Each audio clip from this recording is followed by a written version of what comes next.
오늘 우리에게 주시는 하나님의 말씀은 다니엘 3장 25절에서 26절 말씀입니다. 왕이 또 말하여 이르되 내가 보니 결박되지 아니한 네 사람이 불 가운데로 다니는데 상하지도 아니하였고 그 넷째의 모양은 신들의 아들과 같도다 하고 느부갓네살이 맹렬히 타는 풀무불학이 가까이 가서 불러 이르되 지극히 높으신 하나님의 종 사드락 메삭 아벳느고야 나와서 이리로 오라 하매 사드락과 메삭과 아벳느고가 불 가운데에서 나온지라. 아멘. 한번 따라 할까요? 우리는 행복한 사람입니다. 옆에 분에게도 한번 인사할까요? 당신은 행복한 사람입니다. 네, 동의가 되십니까? 내가 행복하다는 게? 작년 7월 우리나라 질병관리청에서 공식 학술지에 우리나라 성인들의 행복 지수라는 것을 발표했습니다. 10점 만점에 6.68점이 나왔는데 이거는 세계 평균 OECD 국가들과의 평균과 비교했을 때 낮은 수치의 도표입니다. 이 통계를 보면서 제가 두 가지를 좀 주목해서 봤는데, 하나는 우리나라 국민들이 주관적으로 나는 행복하다고 느끼는 비율이 34%에 불과했어요.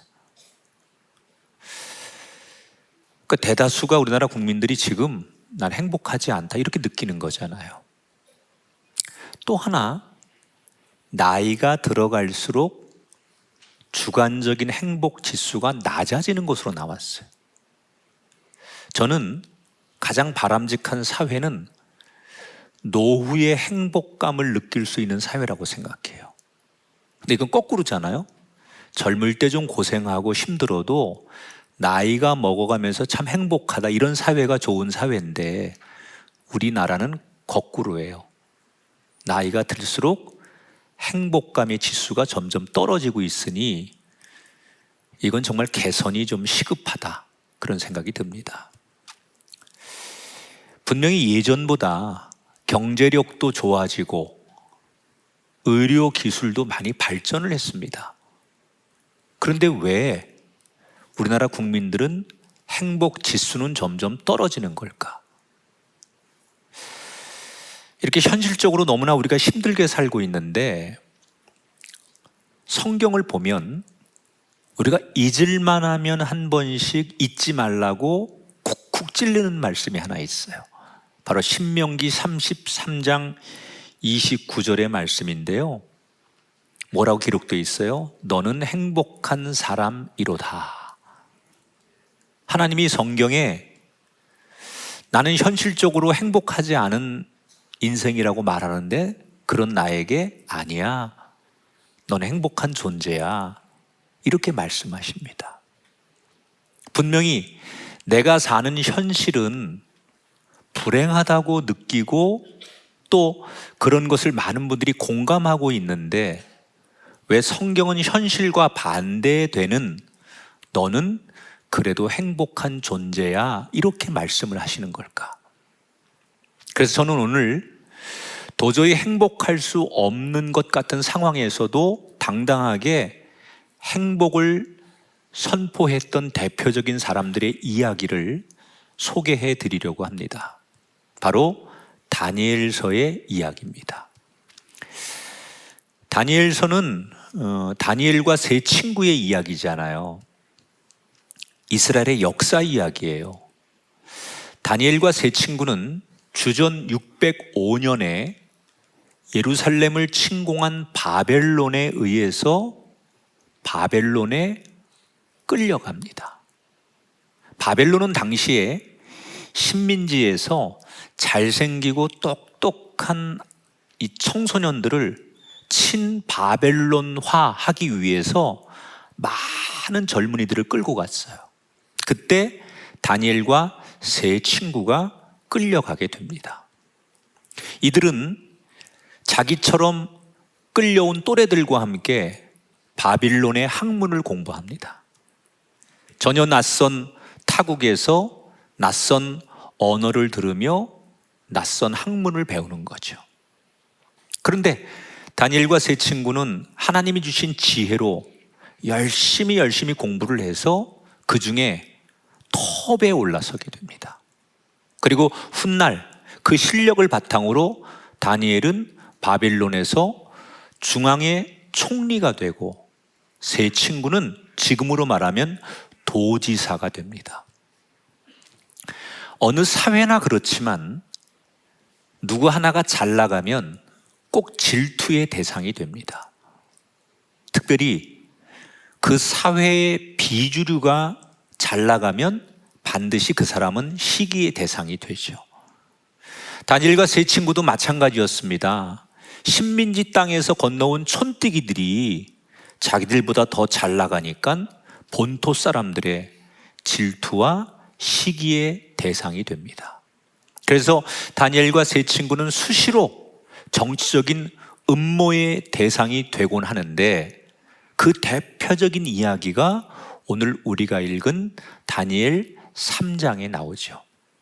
자, 어느 날 당시 바빌론의 왕이었던 느부갓네살이 금으로 자기를 위해 신상을 하나 만들려고 해요. 그리고 신상 제막식에 모든 중요한 사람들을 다 참여하게 해서 이거를 자기를 숭배하는 것처럼 절을 해라 라고 지시를 합니다. 이때 모든 사람들이 다 그 왕의 눈치를 보면서 절을 합니다. 근데 그 신상이 크기가 어땠느냐? 무려 높이가 27m, 너비가 2.7m 이렇게 성경이 기록되어 있어요. 초대형 신상이죠. 이게 지금 현대인들의 그 눈으로 가장 확인하기 좋으면 아파트 9층에서 10층 높이 정도의 큰 신상을 만든 거예요. 느부갓네살은 왜 이걸 만들었을까요? 자기 힘을 과시하고 싶은 거예요. 바벨론이라는 나라의 역사를 보면 느부갓네살은 바벨론 역사에 최전성기를 이룬 대단한 왕인 건 맞습니다. 업적도 많고. 그런데 그걸 굳이 자기가 드러내고 싶은 거죠.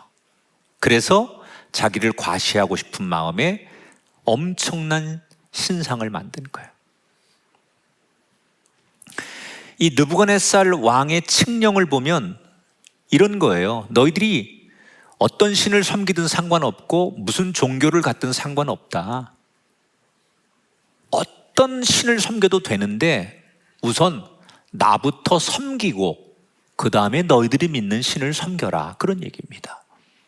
자, 이쯤 되면 걱정이 되는 사람들이 있었겠죠. 바로 다니엘과 세 친구였습니다. 반대로 이 상황에 은근히 환호하는 사람들도 있었습니다. 이 네 사람을 미워하는 이들이었습니다. 드디어 제막식이 시작되고 음악이 울리고 그곳에 있던 모든 관리가 신상에게 절을 하기 시작합니다. 그런데 모두가 고개를 숙이는데 머리 세 개가 쭉정이처럼 마냥 꼿꼿이 서 있어요. 바로 세 친구였습니다. 이 세 친구를 늘 싫어했던 대적들이 바로 왕에게 고발을 합니다.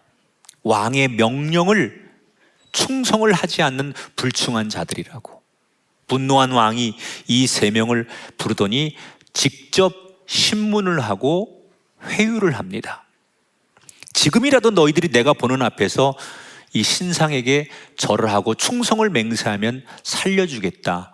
만약 그렇게 하지 않으면 너희들을 저 뜨거운 화덕불에 던져버리겠다. 그러나 이 세 친구는 왕이 보는 앞에서 완강하게 거부를 합니다. 우리는 죽더라도 절대로 못합니다. 과연 이 젊은 세 친구들의 이 거부는 자신감이었을까? 아니면 무모한 객기였을까? 흥분하고 분노가 폭발한 왕이 세 친구를 불타는 화덕에 넣으라고 지시합니다.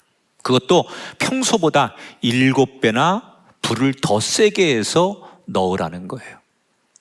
이 7배라는 말은 꼭 수치를 얘기하는 게 아니라 그 용광로 같은 화덕을 가장 세게 뜨겁게 만들어라 라는 표현이겠죠. 얼마나 그 불이 뜨거웠든지 성경에 기록된 대로라면 세 친구를 화덕에 집어넣던 군인들이 불에 타서 죽을 정도였습니다. 그러니 실제로 그 안에 집어 던짐을 받은 세 친구는 어떻게 되었을까요? 왕이 흥분을 가라앉히고 아마 이 던져진 세 명이 흔적도 없이 재가 되었을 거라고 생각하고 화덕 안을 이렇게 쳐다봅니다. 그러다가 깜짝 놀라며 당시에 자기가 본 그대로를 이 왕이 진술하는 내용이 오늘 성경에 나와요. 24절, 25절에 왕이 이렇게 얘기합니다. 불 가운데 던진 자는 세 사람 아니었느냐? 그런데 네 사람이 불 가운데로 다니는데 상하지도 아니하였고 그 넷째 모양은 신들의 아들과 같도다. 이렇게 증언을 합니다. 가까이 가기만 해도 너무 뜨거워서 불에 타서 죽는 화덕에서 막상 던져진 세 친구는 정원을 거닐듯 그 화덕 안에서 걷고 있는데 그 안에 왕이 뭐라고 표현해요? 신들의 아들, 즉 뭔가 아주 특별한 존재가 이 세 명과 함께 있더라는 거예요. 성경에 이 신들의 아들이 무엇인지는 써놓지 않았어요. 다만 우리는 하나님이 그곳에 임재하셨다라고 믿는 거죠. 자, 왕이 본 세 명을 집어넣는데 또 한 명 아주 신들의 아들의 존재처럼 느껴지는 한 명이 같이 이 세 명과 거닐고 있는 이 모습을 본 왕이 그렇게 표현을 한 거예요. 이 장면에서 이 느부갓네살 왕이 이야기한 것을 그대로 표현하면 한 가지는 분명하죠. 하나님께서 자신을 끝까지 믿었던 이 세 친구를 지켜주셨다. 여러분, 사람들은 이 세 친구가 왕의 명령을 거부할 때만 해도 저 젊은이들이 객기를 부리고 참 무모하다, 모두 그렇게 생각을 했습니다. 사실 현실적으로 보면 그 상황에서 모른 척하고 왕 앞에서 한번 엎드리는 게 당연한 이치입니다. 그런데 이 세 친구는 그 현실을 부정하고 현실을 뛰어넘는 도전을 했단 말이에요. 왜 그랬을까요? 그들에게는 자기 나름대로 확신이 있었어요. 무슨 확신이 있었느냐? 우리가 하나님을 믿으면 하나님은 반드시 우리를 지켜주신다. 바로 이 젊은이들에게는 그 확신이 있었기 때문에 남들이 볼 땐 무모한 이런 행동을 자신 있게, 심지어 죽음의 순간에서도 미소와 당당함으로 왕에게 이야기를 할 수 있었다. 여러분, 하나님은요, 진심을 담은 믿음으로 살아가는 사람들에게 어떻게 응답하시고 어떻게 축복하시느냐, 반드시 그들의 인생을 보호하시고 지켜주시는 분이 하나님이시다. 여러분은 이 성경의 이야기를 과거의 이야기로만 생각하십니까? 이 하나님의 이야기는 지금 이 시대를 살아가는 우리들에게도 동일하게 들려주는 음성이에요. 지금 이 시대를 살아가는 저와 여러분도 우리가 어느 자리에서 어떻게 살든 하나님을 진심으로 믿으면 하나님은 그런 사람들에게 진심으로 그의 인생을 보호하시고 지켜주는 동일한 하나님이시라는 거예요. 그래서 오늘 제가 설교 서두에 예수 믿는 우리는 행복한 사람입니다 라고 말하고 그렇게 외치게 했던 거죠. 왜 우리가 행복한 사람입니까? 예수 믿으면 왜 행복한 겁니까? 최소한 사람들은 나를 다 떠나고 누구도 나를 인정해주지 않을지라도 최소한 마지막까지 하나님은 나를 지켜주시고 하나님은 내 편이 되시니까. 현대인들이 불행하다고 말하는 이유는 외로우니까 그런 거예요. 외로움이라는 것은 내 편이 없다는 거예요. 누가 내 생각, 내 마음을 알아주지 않고 내 이야기를 들어주지 않고 내 옆에 힘을 주지 않는 거예요. 그래서 고독한 거죠. 외로운 거죠. 그건 불행해지는 거예요. 실제로 인간은 살아가면서 끊임없이 내 편을 만들기 위해 노력하지 않습니까? 사실 살면서 누가 내 편이 돼준다는 건 큰 힘이죠. 목사인 저에게도 때로는 성도들이 목사님 힘내세요, 목사님 기도해요 이러면 얼마나 힘이 되는지 몰라요. 내가 이렇게 얘기했는데 이따 예배 끝나고 저한테 이런 얘기 안 하면 나쁜 사람들이죠. 심지어 사람들은 내 편을 만들려고 사람이 아닌 동물에게까지 사랑과 애정을 쏟습니다. 내 편 만들려고. 일전에 미국의 내셔널 지오그래픽이라는 곳에서 이런 실험을 하게 됩니다. 어떤 사람이 청중들을 모아놓고 강연을 하는 거예요. 근데 강연 도중에 갑자기 헛소리를 늘어놓기 시작해요. 예를 들면 이렇게 이야기합니다. 여러분, 모든 꿈은 감귤로 통합니다. 이렇게 얘기를 하는 거예요. 그러니까 누가 들어도 이상하잖아요. 인간의 모든 꿈은 감귤로 통합니다. 그러니까 사람들이 당황해하고 심지어 어떤 청중들은 아예 눈을 감아버리고 고개를 절레절레 흔드는 사람들도 있었어요. 그런데 강연을 마치자마자 맨 앞에 앉아있는 두 명이 갑자기 벌떡 일어나더니 기립박수를 치는 거예요. 어떻게 되었느냐? 아까까지만 해도 부정적이던 청중들이 마치 최고의 강연을 들은 것처럼 하나 둘씩 다 일어나더니 같이 기립박수를 치기 시작해요. 이 두 사람은 어떤 사람이냐? 실험 전에 미리 심어놓은 바람잡이에요. 그리고 그들이 분위기를 이끌게 하는 거예요. 그럼 아까까지만 해도 부정적이던 관중들이 왜 기립박수를 쳐준 걸까? 그것은 다른 사람들 보기에 내가 다르게 보이는 것이 싫었기 때문이라는 거예요. 다시 말하면 대부분의 사람들과 나도 같은 편이고 싶다. 그래서 주변 사람에게 나를 맞춘다는 거예요. 이게 인간의 심리라는 거죠. 아주 극소수를 제외하고 모든 인간은 사람들을 내 편으로 만들고 싶어 해요. 여러분, 반려동물을 현대인들이 그렇게 정말 애지중지하는 이유가 뭘까요? 걔들은 내 편인 거예요. 내가 어느 때 어느 모습을 하고 가도 걔들은 늘 나를 있는 그대로 받아주는 거예요.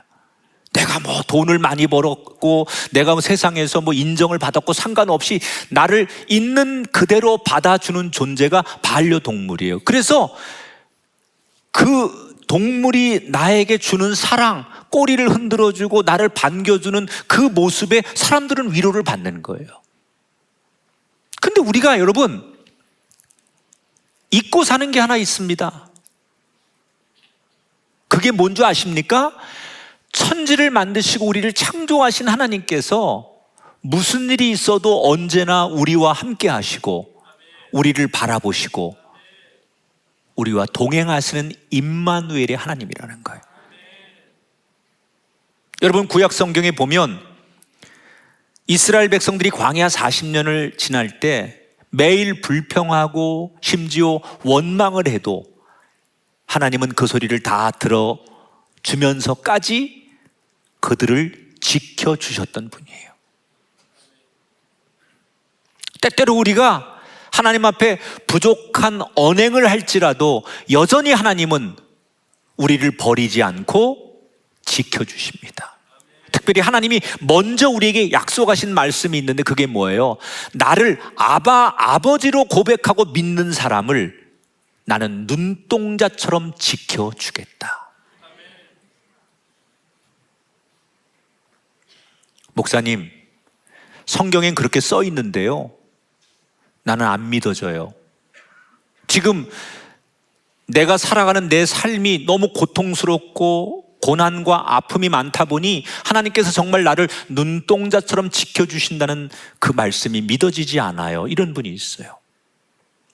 사람이 고난이 오면 하나님의 사랑이 느껴지지 않는다는 거예요. 근데 여러분, 하나님이 우리에게 주시는 고난은 결국 우리의 삶을 지켜주시고 더 아름답게 만드시는 또 하나의 방법이에요. 고난도 실패도 어려움도 하나님이 우리의 인생을 더 아름답게 만드는 또 하나의 하나님의 방법이다. 제가 간증을 하나 할게요. 이거 우리 교인의 이야기예요. 이분은 나이가 좀 있으신데 대학교에서 과거에 전산을 전공하고 이른 나이에 컴퓨터 프로그래밍을 배워서 아주 이름 있는 기업에 들어간 분입니다. 자기 어머니가 저 시골에서 신앙생활하는 권사님이에요. 날마다 그 엄마가 잔소리하는 거예요. 너 아무리 네가 바빠도 교회 열심히 나가야 된다. 교회 등록하고 주일 예배 빠지면 안 된다. 어머니가 하도 성화하고 매 주일마다 전화해서 뭐라고 하시니까 이분이 그 어머니의 성화를 못 이겨서 홧김에 아무데나 등록하자. 그리고 들어온 게 하필이면 우리 교회예요. 일단 오는 게 중요해. 그리고 어머니한테 거짓말하기 싫었는지 주일은 그래도 빠지지 않고 열심히 예배를 나오는 거예요. 썬데이 크리스천이죠. 그리고 직장에서나 세상에서는 자기 커리어가 있으니까 자기 삶에 대해서 자부심이 강한 사람입니다.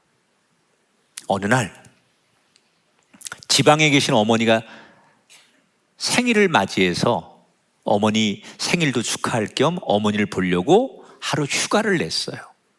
그래서 여기 우리 안산에 시외버스 터미널이 있죠. 거기에 이제 버스를 타려고 집을 막 나와서 떠나려고 하는데 회사에서 전화가 온 거예요. 서버에 이상이 생겼는데 잠깐 와야 될 것 같다는 거예요. 자기는 오늘 휴가를 냈거든요. 근데 갑자기 회사에서 자기를 찾으니까 안 갈 수 없는 거예요.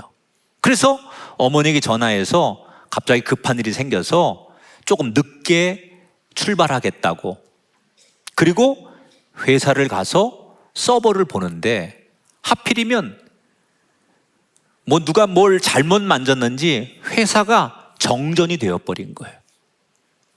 전기를 복구하고 다시 서버를 점검하다 보니까 20-30분이면 끝날 줄 알았던 일이 4시간, 5시간이 지나고 만 겁니다.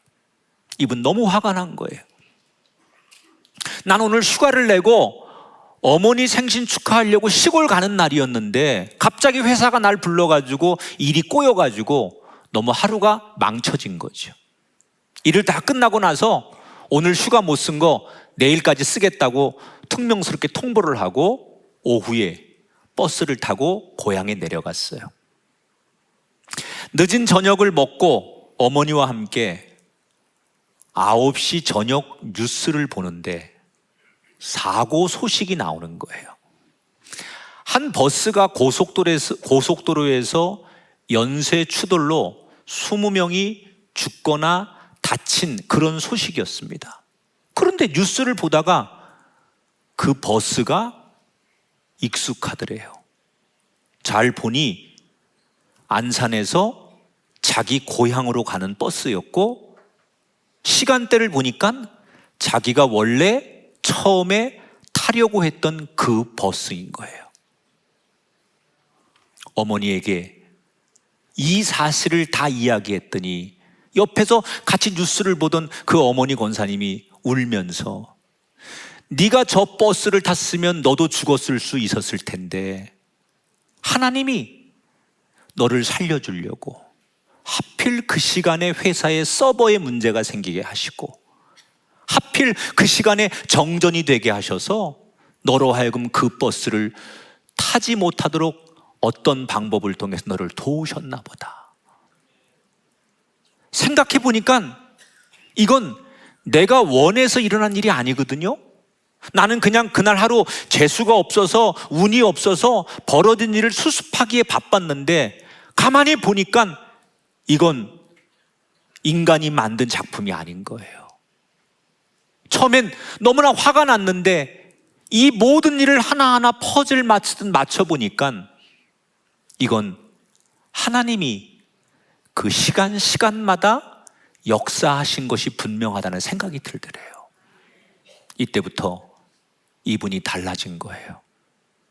그저 교회를 의무적으로 나왔던 그의 걸음이 하나님의 존재를 마음 깊이 받아들이고, 그리고 정말 진실한 예배를 드릴 뿐 아니라 그 하나님을 위해서 나의 삶을 어떻게 살아야 될지를 생각하며 신앙생활하는 성숙한 신앙인으로 그날 이후에 자기가 바뀌었다는 거예요.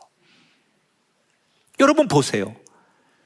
하나님은 고난이고 시련이고 역경의 상황에서도 우리를 지켜주십니다. 그 어려움을 통해서도 하나님은 더 좋은 새로운 일을 행하시는 분입니다. 저는 우리가 이런 것을 지금 누리고 있다고 생각해요. 저나 여러분이 어떤 어려움에 처했을지라도 그 어려움을 통해서 더 좋은 길로 인도하시는 하나님의 섭리를 믿으시기 바랍니다. 그래서 우리는 내가 아주 어렵고 힘든 상황일지라도 그 하나님이 나를 지켜주시니 예수 믿는 것 자체로 행복한 거예요. 이 고백의 이 마음이 평생 우리 입술에, 우리의 중심에 내 것이 될 수 있기를 주의 이름으로 축복합니다. 이 느부갓네살 왕은 큰 충격을 받습니다. 지금까지는 세상에 내가 최고인 줄 알았는데 나보다 더 위대한 신이 있다는 것을 자기는 목격한 거예요. 저 세 친구가 믿는 하나님이 얼마나 대단한 분인가를 왕은 알게 된 거예요. 그래서 왕이 감탄을 하며 공식적으로 조서를 하나 내리게 돼요. 이 세 친구가 믿는 하나님을 누구든 경솔히 말하는 자는 왕의 이름으로 용서하지 않겠다. 결국 이 왕의 조서와 함께 오늘 성경에 등장하는 세 친구는 누구도 건들지 못하는 진짜 실력자로 올라서게 됩니다. 자, 이렇게 오늘 성경 이야기가 끝이 나는데 제가 여기서 이런 질문을 하나 드리고 싶어요. 세 친구는 어려움을 통해서 이전보다 더 잘 됐습니다. 그렇다면 느부갓네살은 어떻게 되었을까? 오늘 본문이 3장인데 뒤에 가면 이 느부갓네살은 이렇게 하나님을 강하게 경험하고 나서도 다시 일상에서 오랫동안 하나님을 잊습니다. 또 그러다가 아주 어려운 가운데 오늘 3장처럼 하나님을 뜨겁게 체험하는 그런 시간이 또 있어요. 그러니까 엄밀히 말하면 다니엘서 2장, 3장, 4장에서 남들은 한 번도 겪기 힘든 하나님의 기적을 3번이나 경험합니다. 그런데 결론적으로 말하면 이 느부갓네살은 다니엘과 세 친구의 하나님을 국가 통치에 이용만 하려고 했을 뿐이지 나의 하나님으로 받아들이지 않아요. 최소한 하나님이 그의 인생을 큰 기적으로 3번이나 콜링을 하신 거예요. 또 다니엘과 세 친구를 통해서 계속 그의 마음의 문을 두드리십니다. 그러나 그는 그게 성격의 문제든 상황의 문제든 어떤 이유에서 느부갓네살은 하나님을 나의 하나님으로 믿지 않아요. 기적을 체험하고도 그 하나님을 인격적으로 받아들이지 못하고 그냥 죽고 맙니다.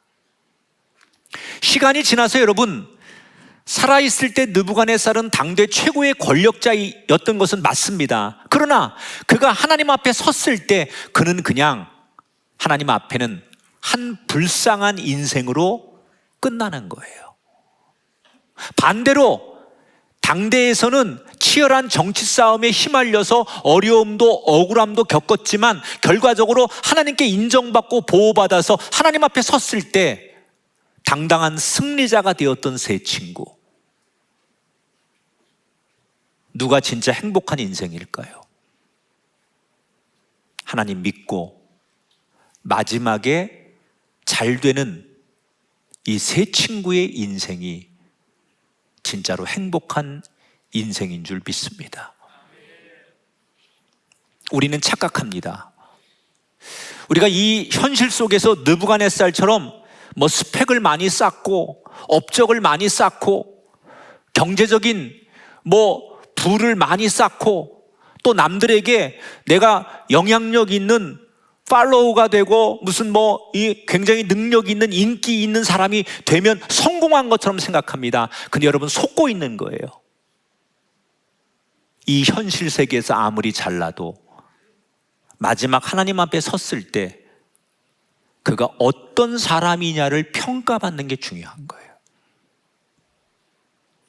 올해 3월에 유엔에서 2024년 세계 행복 보고서를 발표했습니다. 6개 항목을 조사했는데 1인당 GDP, 기대 수명, 사회적 지원, 선택의 자유, 관용, 부정부패 지수, 이 6개 항목에 3년치 자료를 토대로 행복을 수치로 계산해서 발표를 했는데 국가별 순위에서 1위는 7년 연속 1위를 차지한 핀란드입니다. 그럼 우리나라는 몇 위냐? 조사 나라 수가 143나라인데 그 중에 우리나라는 52위를 차지합니다. 여러분, 우리나라가 경제적인 지위를 생각하면 적어도 이 수치보단 훨씬 순위가 높아야 되는데 왜 우리나라는 고작 52위냐? 표를 보여드릴게요. 1인당 국내 총생산 GDP는 25위고 건강 기대 수명은 3위입니다. 그런데 앞에 두 개는 우리가 물질적으로 누리는 거 이런 거는 굉장히 높게 나오는데 다른 데 문제가 있어요. 특히 핀란드하고 비교를 해보니까 사회적 지원, 사회적 유대감, 선택적 자유, 이 박스를 친 세 번째, 네 번째를 보세요. 저게 뭐냐면 사회적 지원이라는 게 83인데 내가 살면서 친구든 이웃이든 누구든 동료든 내가 누구를 신뢰하고 도움을 받을 수 있는 사람이 언제든지 있다. 이 수치가 우리나라 국민은 83이에요.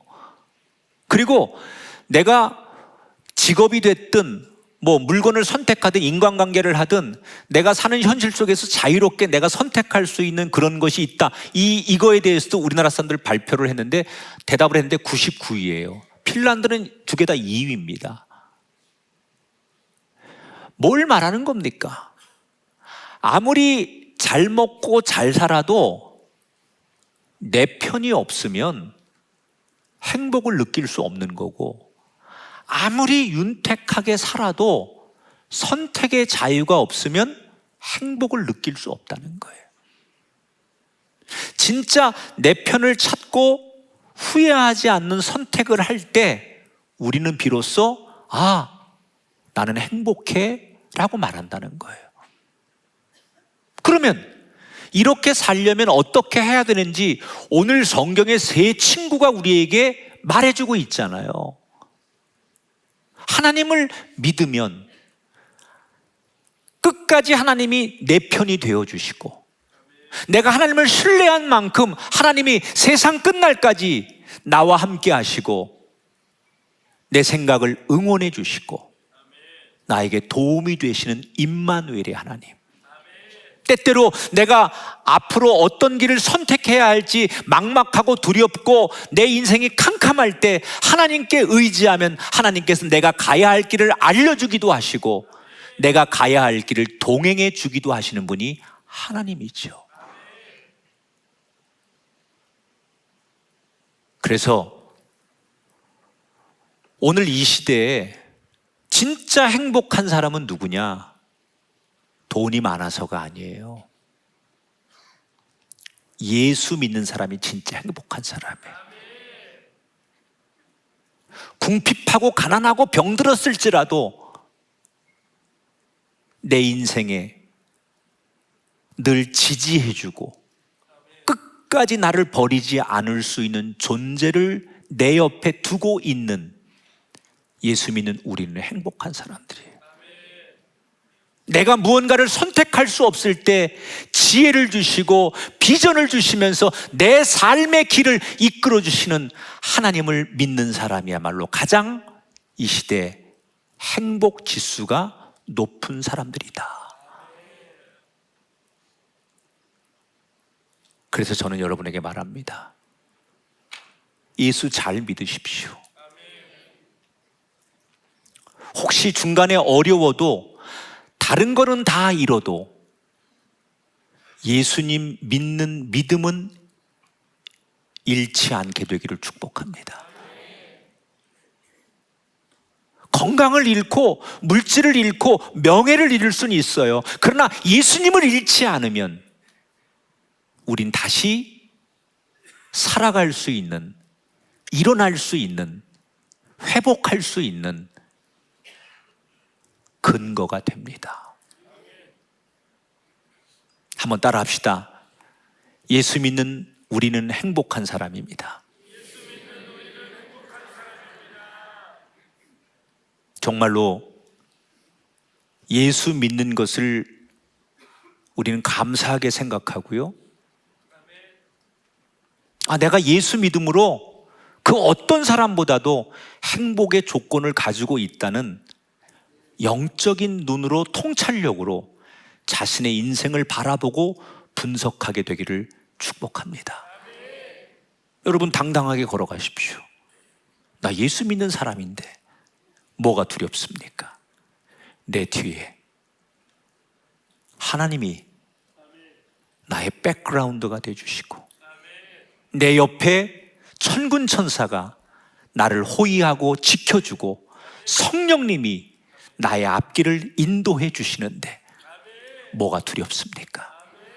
당당하게 이번 한 주간 예수 믿는 사람답게 예수 잘 믿고 행복하게 걸어가셨다가 다시 예수의 이름으로 만날 수 있는 우리가 되기를 축복합니다.